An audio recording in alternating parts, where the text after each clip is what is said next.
બોલો બોલો લાલાભાઈ. ખજૂર તારું ભાડું કેટલું છે? 20,000. તે ડિપોઝિટ કેટલી આપી છે? 1,00,000. અચ્છા, તો હવે કેવું છે ખબર, તારું ભાડું વધારવાનું છે 25,000 રૂપિયા. કેમ પણ 25,000 કેમ ભાડું? ભાઈ જો તારું બહુ હાલી ગયું છે બરાબર, એટલે તારું ભાડું વધારવું પડશે. એલા પણ લાલાભાઈ 4 દી પહેલા તો હજી દુકાન ખોલી એમાં ડાયરેક્ટ ભાડું. ભાઈ તારું હાલી ગયું છે, કેમ આમ કરશો તું? અરે પણ હાલી ગયું, બધા ઉધાર લઈ જાય છે. ભાઈ કોઈ ઉધાર નથી લેતું, બે જોયું બધું, આજુબાજુમાં બધાનું ભાડું વધી ગયું છે, તારે 25,000 રૂપિયા ભાડું થાય બોલ. એલા પણ તમે સમજતા કેમ નથી? હજી વેપારી પાસે ઉધાર માલ લઈને આવ્યો ને તમે ડાયરેક્ટ ભાડું વધારો છો. જો ભાઈ ભાડું વચ્ચે બરાબર, તારે નો લેવું તો કહી દે, બીજા લેવા વાળા રેડી છે, બટેકા વાળો ઉભા ફોન કરું. એલા પણ એને હેલો, તમે સામાન રેડી કરો તમ તમારે. હા, ખાલી થઈ જાય દુકાન. એલા મૂકી દો ફોન. કેટલું ભાડું વધારવાનું છે? 25,000 કરી નાખ. કાઈ નહીં હવે.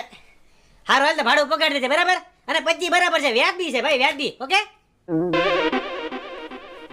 દુકાન માલિકો